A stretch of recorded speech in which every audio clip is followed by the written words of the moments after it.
los profetas de Israel nacen a partir justamente de los jueces. Muchos dicen que el primer profeta y último juez es Samuel, cuando alrededor del siglo XI a.C., el pueblo de Israel o el pueblo de Dios está dando el paso de una confederación de tribus a una monarquía con el rey David. En todo caso, es en este momento cuando los jueces están desapareciendo, cuando aparecen los profetas, junto con la monarquía o los reyes de Israel. Todo esto se da hacia el siglo XI y el siglo X antes de Cristo. Este sería el amanecer del movimiento profético. En esta época, en los primeros 2 siglos de la época de los reyes, entre el siglo X y el siglo VIII antes de Cristo, los profetas son personas que están dando este paso de la etapa de los jueces a la etapa de la monarquía. El pueblo de Israel ya no es necesariamente una confederación de tribus, no es necesariamente un grupo de pequeñas o grandes comunidades confederadas entre sí, sino ahora es un pueblo o un estado unificado bajo el gobierno de un rey, en principio David, a finales del siglo X a.C. En este pueblo unificado, el profeta tiene o siente la misión ya no de guiar a unas tribus, sino de guiar a un estado, a un pueblo. Y en este sentido, el profeta se ve vinculado con los reyes, en principio siendo su aliado y después abiertamente siendo su oposición. En esta primera etapa, entonces, en los libros de los reyes, en los libros de Samuel, encontramos a los primeros profetas o leemos sobre ellos cercanos a los reyes. Así Samuel, Natán, Agías, son profetas que apoyan a las monarquías o que apoyan al proceso de unificación de Israel y de surgimiento de sus instituciones. La religión, el templo, la frontera, la educación, la monarquía, etc. Instituciones que construyen lo que hoy llamaríamos el Estado. También en esta época encontramos a los profetas Elías y Eliseo, cuyos escritos o memorias o relatos los encontramos en el segundo libro de los Reyes. Estos profetas comienzan una larga tradición de oposición a la monarquía o a los gobiernos, especialmente a partir del tercer rey de Israel, el hijo de Salomón, Roboán, quien llevará a la monarquía a un estado de corrupción o a un estado de crisis que incluso provocará la división del gran reino de Israel logrado por David y Salomón. A partir de esta época, justamente podríamos decir siglo IX y siglo VIII a.C., cuando la monarquía ha caído en corrupción y cuando el reino, como decía hace un momento, el gran reino de David y de Salomón, se divide en 2, el reino del norte y el reino del sur. A partir de aquí, el movimiento profético adquiere otras características. Estas épocas, siglo VIII, siglo IX a.C., para los historiadores es conocido como el de la época de oro de los profetas.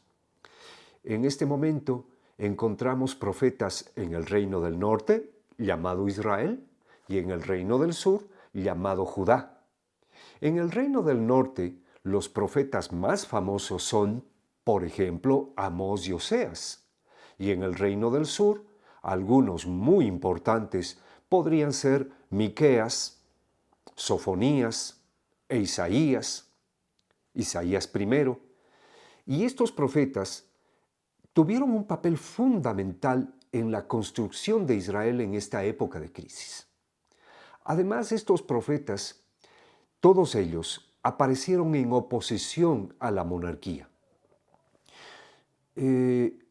Si ponemos atención a los libros de los profetas, veremos que siempre un profeta aparece en confrontación con alguien que intenta echar a perder el proyecto de Dios, y ese alguien generalmente es el gobierno y la religión institucionalizada, cortesana o cómplice del gobierno monárquico. Los profetas en esta época de oro, siglo VIII y siglo IX a.C., en el reino del norte y en el reino del sur, actuaron principalmente anunciando cuál es el proyecto de pueblo que Dios tiene y luchando contra la monarquía y su religión cómplice, que tiene otro proyecto que no hace otra cosa que provocar muerte, injusticia, iniquidad, dolor, exclusión, que obviamente no son características del tipo de pueblo que Yahvé quiere.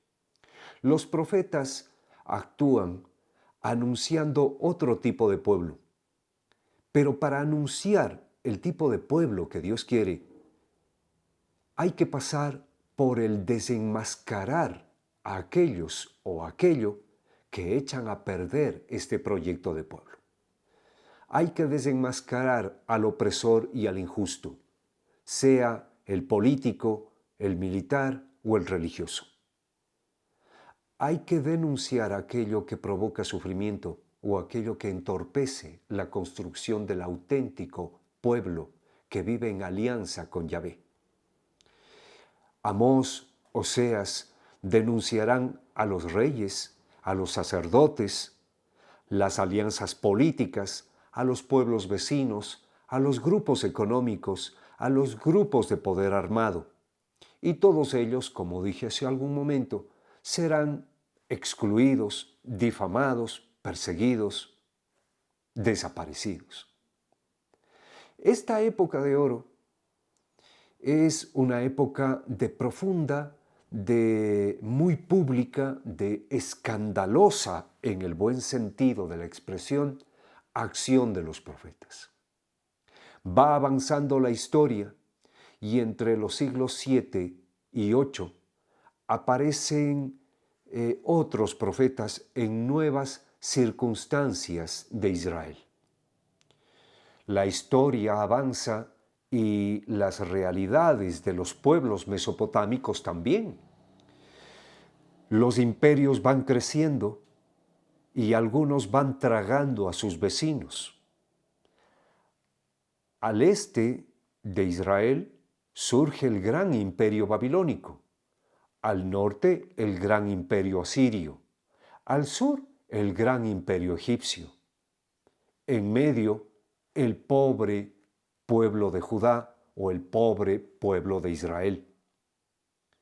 En estas realidades, que de alguna forma ya anuncian grandes crisis militares e internacionales, actúan los profetas que anuncian una intervención de Dios a manera de castigo.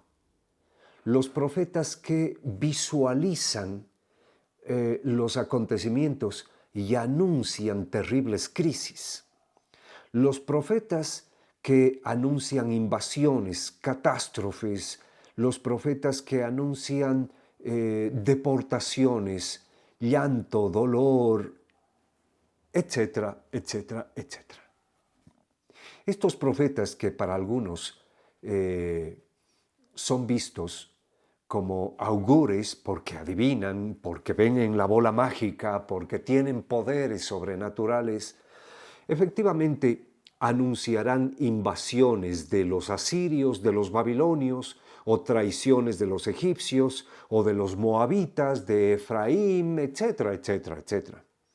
Pero así aparecen en los textos, pero en la realidad fueron hombres que supieron leer los acontecimientos.